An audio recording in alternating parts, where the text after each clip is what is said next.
ഇത്തവണ പാലായിൽ വലിയ വിജയപ്രതീക്ഷയിലാണ് LDF. പാലായെ പഴയ പ്രതാപത്തിലേക്ക് തിരിച്ചുപിടിക്കുമെന്നും കാര്യമായ വികസന പ്രവർത്തനങ്ങൾ നടത്താൻ കഴിഞ്ഞില്ലെന്നും ജോസ് കെ മാണി പറഞ്ഞു.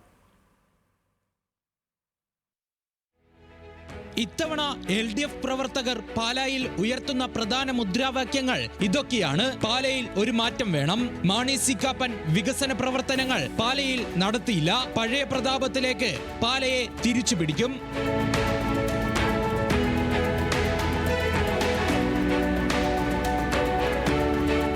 സംസ്ഥാനമാകെ ഉറ്റുനോക്കുന്ന ശക്തമായ മത്സരമാണ് പാലയിൽ.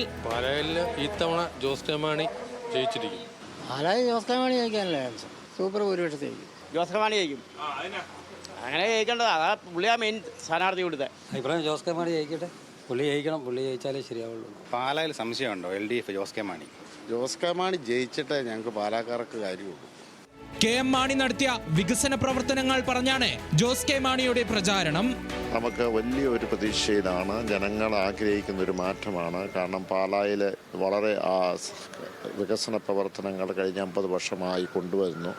അത് കേരള സംസ്ഥാനത്ത് തന്നെ ഒരു വഴികാട്ടിയായിരുന്നു. പക്ഷേ ഇപ്പോൾ നമുക്ക് കാണുവാൻ കഴിഞ്ഞ 7 വർഷക്കാലം അതിൽ മങ്ങലേറ്റിട്ടുണ്ട്. അത് തിരിച്ചു കൊണ്ടുവരണം എന്നുള്ളതാണ്. ഒരു പാലായുടെ പ്രതാപകാലത്തിലേക്ക് കൊണ്ടുവരണം എന്നുള്ളതാണ് ആഗ്രഹിക്കുന്നത്. വികസനം, FCRA ഭേദഗതി ബില്ല് തുടങ്ങി പ്രാദേശിക വിഷയങ്ങൾ വരെ പാലയിൽ ചർച്ചയാണ്. ന്യൂസ് മലയാളം, കോട്ടയം.